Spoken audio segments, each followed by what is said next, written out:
Gott beschützt. Psalm 91.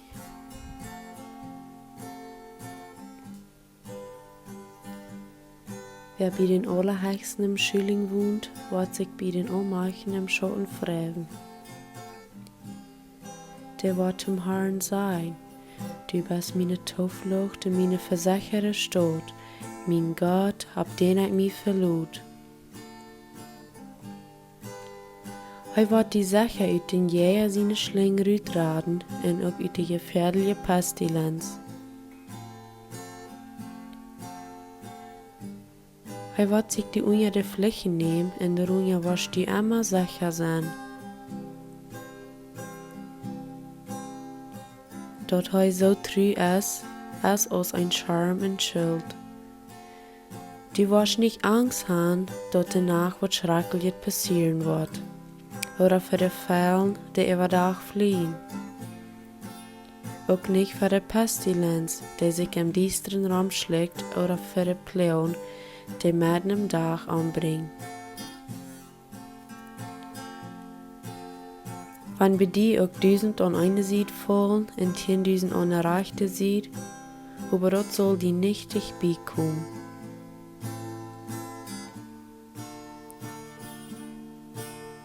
Du wirst bloß kicken und mit deinen Augen sehen, wo die Gottlose gestraft wurden.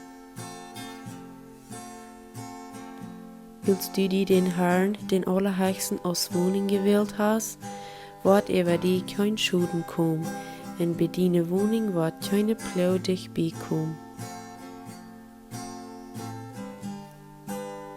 Willst du auf seine Engel gesagt über dich zu sein, und ab all deine Wege zu bewahren. Die wollen die ab der Hing drehen, dort du die Feit nicht unter Steiner stehst. Du wirst ab den Leib und ab der Schlange stehen können und ab junge Leibs in Drecken mit der Feit dran kluen.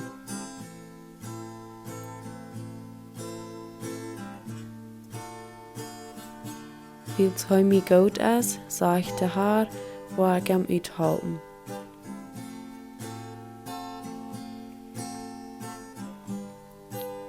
Weil's heu mi Numm kennt, wo ich am bewahren.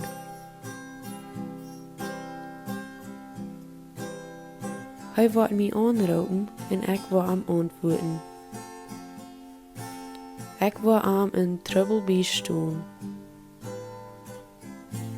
Ich will am Raden in zu Ehren bringen. Ich will am mit ein langes Leben zufriedenstellen. Und ich will am meine Radung sein lassen.